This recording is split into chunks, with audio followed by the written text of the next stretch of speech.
you see us here, it is the culmination of a tour I have just ended, visiting some of the registration centers in the Volta region. This exercise started a little over a week ago, and it has been progressing across the whole country. Just at the start of the exercise, there was a report of the deployment of the military to certain parts of the country. We know that the military is one of our security services, and it has the mandate of defending the territorial integrity of our country against any external aggression. And so anytime there's a deployment of the military, then you know that there's an extreme crisis that is occurring. And so it took a lot of us by surprise. Of course, the government's explanation was that they were being deployed to help seal the border against people coming in with the COVID disease. We know that the civic right to register and vote is one of the fundamental rights of every citizen of Ghana. And it is a very important civic exercise that must be carried out in an environment where all Ghanaians who are eligible to register can come out without fear of intimidation to do so. Unfortunately, the coincidence of the start of the exercise with the deployment of the military has left an unpleasant taste in the mouths of lovers of democracy, because this COVID-19 pandemic has been with us for some months now, at least since March. And we started with only 2 persons reported infected. If there was the need to seal our borders tightly using the military, I think that was the time those borders should have been sealed, when we had only 2 cases. Today, we have exceeded 20,000 cases. And so one wonders whether the threat of COVID-19 is from outside or is from inside. There's already community spread within our country. And so our fear of COVID-19 is not about who is bringing it from outside, it's because the COVID-19 is inside here with us already. Indeed, our neighboring countries should rather be afraid of us spreading it into their territories, because we have a higher infection number than any of our 3 neighbors around us. And so what a lot of people surmise is that the deployment of the military might be for other reasons other than COVID. But whatever it may be, the net effect is that there are cases where people feel intimidated because of the presence of the military. I've visited several communities and I have assessed what the situation is. And in many of the communities, there have been complaints about intimidation. There are some areas where we know that the current national boundaries cut across families and cut across communities. Because, Togbi, you are the rulers, the traditional rulers, and you were rulers of this land before the colonialists came and drew those boundaries. And so we know that all over the country, we have communities that spread across these artificial boundaries. We're just coming from Batume, where their lands are across on the other side. The lands belong to Ghanaians, and that's where their farms are.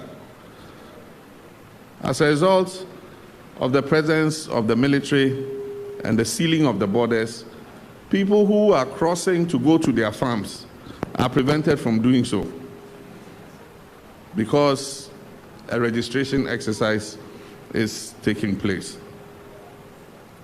There are also reports that security personnel go into people's houses looking for so-called foreigners or aliens.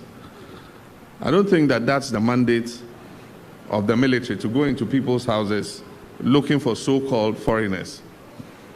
We have lived in this country peacefully since independence. When President Kwame Nkrumah declared independence on 6th March 1957, we were very many ethnicities within the boundaries of the new state called Ghana. There were Ewes, there were Gonjas, there were Shantis, there were Fantis, there were Fulanis, there were Nzimas, there were Gans, all types of ethnicity. There were white people, there were Lebanese, there were Syrians, there were Indians. And it was said that all persons within the boundary of the new country called Ghana were citizens of Ghana. And so by that declaration, their children and grandchildren and great-grandchildren are all Ghanaians. So we have Lebanese Ghanaians, we have Syrian Ghanaians, we have Indian Ghanaians, we have Ewe Ghanaians, we have Gonja Ghanaians, we have Dagari Ghanaians, Ashanti Ghanaians, Fanti Ghanaians, but we are all Ghanaians. And that is what makes our nation strong, our diversity and our unity. And so peace and unity is essential for this, our nation, to progress. We have never experienced the situation where the citizenship of our people is being questioned, because we've always been one people. The examples that have led to unpleasant consequences in some of our neighboring countries, where they started questioning who is a citizen and who is not a citizen. And in some cases, it had led to civil war, where persons have died. We don't want this situation to come into our country. And that is why I, as a politician and as President of Ghana, have always worked to ensure that we have an environment that is inclusive of everybody. But it appears that the current rulers of this country want to create an environment that is exclusive of some of our citizens. And I think that this is a very dangerous path they are treading. I'm running for office to ensure that the peace, unity, and national integrity of Ghana is maintained.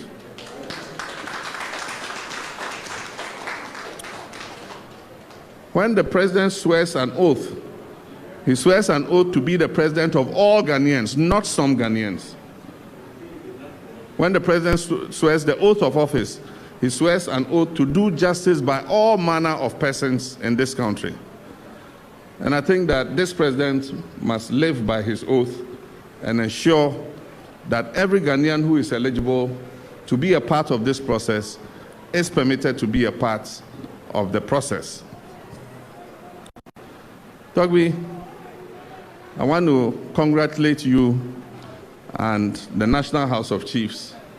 There have been various occasions when it has required that the moral conscience of the nation should speak when things are going wrong.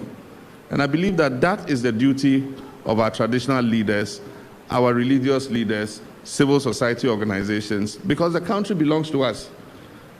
And if we succeed for all of us. If we fail for all of us. And so therefore, when we, the politicians, who leadership is entrusted into our hands to lead the country, when we are going wrong, it should behove on these bodies that I've mentioned to be able to call us and tell us that no, where you're going is wrong. And I think that since Togbi has headed that institution, at times when it has been required, they have not shirked their responsibility. They have stood up like the owners of the land and drawn the attention of the leaders as to what is going wrong. And I believe that this is what these institutions stand for. And so, Togbi, I want to thank you and congratulate you and extend my greetings to all the members of your house. I'm sure that between now and when we go into the elections, there are many times when you might have to intervene and call all of us to order. And I'm not talking only of the ruling government. I'm talking even of the opposition, There are times when we might go too far in the heat of the moment, and I think that we would not be unpleased if you call us and tell us that where you are headed, you are going out of bounds, and so come back on track. I appreciate that very much. We know that issues of citizenship and ethnicity are very emotive matters. And so I urge all our citizens to maintain a very cool head. I know that there might be provocation, there is intimidation, but I urge all our people to just maintain restraint and calm, and let us go through this registration exercise. And let us remember that we must maintain the COVID protocols. We had hoped to avoid this situation because I believe that we have a register that we could utilize for this election. The thing about data is data never expires. Once you have collected the data, it is there forever. And you don't need to discard data and recompile data every couple of years just because you want to create a new register. But unfortunately, the Electoral Commission has a determination of its own to do what it wants to do. And even though we try to use the legitimate authority of the courts to be able to avert this situation, it didn't work out. And so we are all compelled to go through this process. And it's my prayer that with some of the things I've seen outside some polling stations, of course, the Electoral Commission has cordoned off the polling centers and they've maintained the COVID protocols within the center. But outside the center, we have seen queues, mass queues of people mingling without any social distance. And it's my hope that those consequences a little down the line will not be adverse to our country.